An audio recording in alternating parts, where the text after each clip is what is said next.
kind of want to cut my hair. I'm thinking about cutting my hair, but like short, like buzz cut short. I've been thinking about buzz cutting. Like the thought of buzz cutting has crossed my mind. I don't know. But right now I'm just kind of rocking this like puppy chulo look, the beard. You know, these eyebrows. So I've changed my mind about the Patreon. I think I'm actually going to put up my workouts every week, and then on the Patreon I'll have videos of me doing the workouts. I think that's like a cool way to do bonus content, you feel me? Instead of like, I think it's best for everyone to know what I do at the gym, and then for extra we can do the workout together. And of course, like, it'll be fun. I like do like ad libs and stuff. We make it fun. So I have, I guess, somewhat of like a serious discussion, and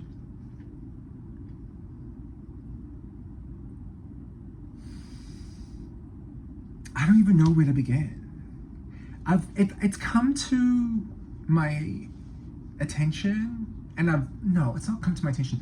I've made a realization. I've had an epiphany.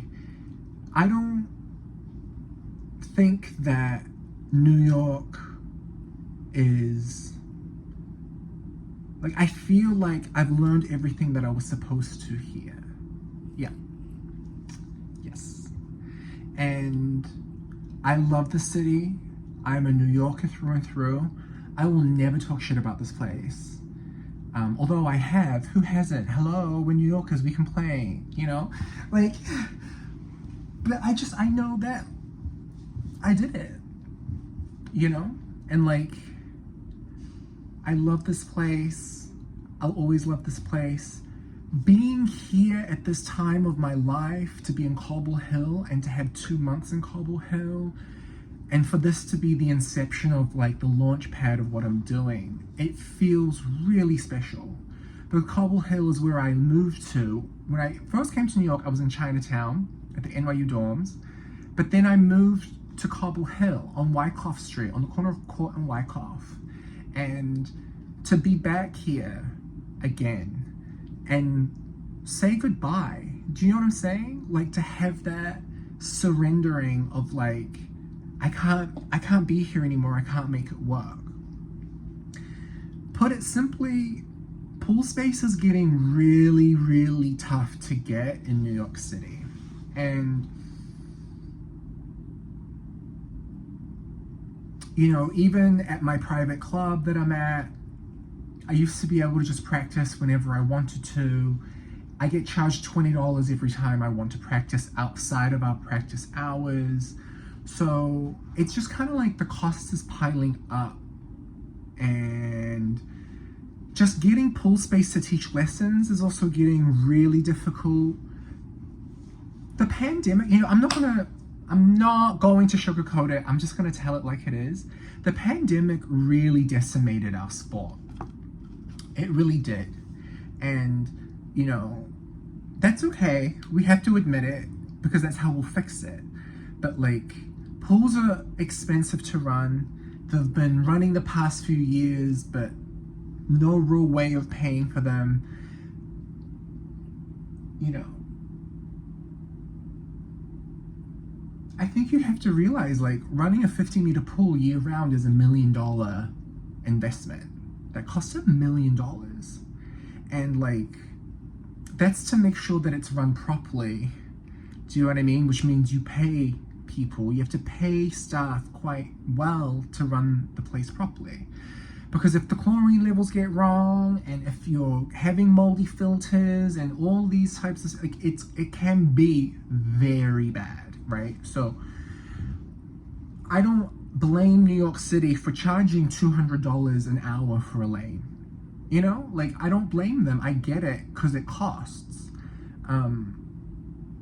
So I look at the economics of it, and I look at the scale, and I'm like, oh, okay, like, if I had what I was doing before, it would have made sense to have like people teaching in apartment pools. I had like a couple instructors teaching, and it was great. But then, you know, the summer program closed down. Did I feel like I wanted to recruit more kids to be able to teach in apartment buildings? No. Like, I got a small taste of what the business would have been like. And while it is lucrative and it's a great way to make money, it's just not my passion anymore. And if I'm really honest with myself, I did swim coaching as a means to an end. And that's like brutal to say. And I love it. Don't get me wrong. Everything that I say when I coach is real and sincere. But what I'm doing is closing this sort of chapter of my life of coaching. And perhaps revisiting it at a later point in my life. But for right now, I just want to do something different. I want to do something broader. I want to do coaching like adults. Do you know what I'm saying? I want to build an audience through this, and I want to kind of be your coach. Do you know what I'm saying? I want you to get like me, which is why like I need people to know what my gym workouts are. And if you really fuck with them, let's do it together on my Patreon. And like, I can't film videos on my Patreon, for my Patreon in New York, because my club is that private and I have to respect that boundary. So I'm just like, I was gonna move out to LA, but the place that I was going to move into August 1st is being renovated and isn't ready until September. So I was just like, fuck it. I'm gonna go back to New Zealand, and if I can swindle it, I'm gonna go back to Tonga. It's whale watching season. I'd love to swim with some whales.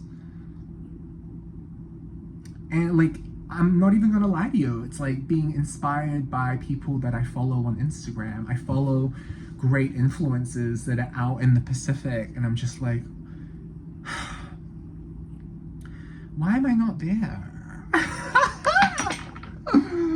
Why am I not there? This cowrie shell is sturdy. She survived that. Oh my god, you guys. I've had better days. I haven't been sleeping well. I don't know if it's the new moon. So, skin's looking cute. Come on, like, duh. This, you know, if you know, you know. Come on. I don't really want to, like, upset the rats in the back of the class, you know.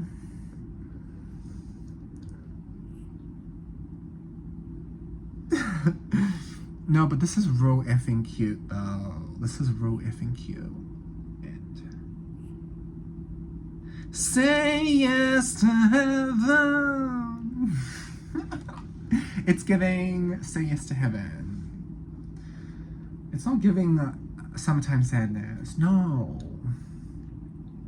I mean, that's your vibe, babe. That's your vibe.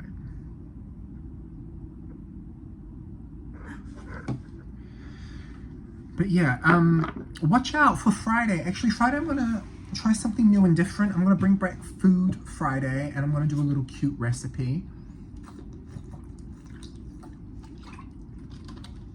That's my news, really. I wanna write, I wanna continue to build my audience, but I don't have to be in New York to do that. And I know the type of advertising which I wanna do. And, you know, Gen Z's gonna fuck with me. As if they don't already, bitch. Ah! It's that Sagittarius charm, you know? But, you know, it's been 15 years. My visa's up in March 2024. So, like, I have time to come back and do something if I want to. But I would also be fine being in New Zealand. I'm not going to talk about it right now, but there's just like a lot of instability in the world right now, you guys. And I think it's a good time to be with family. I want to be with my godson. I want to be with my best friend. I want to be with my best friends, my sisters who are my best friends, and my parents.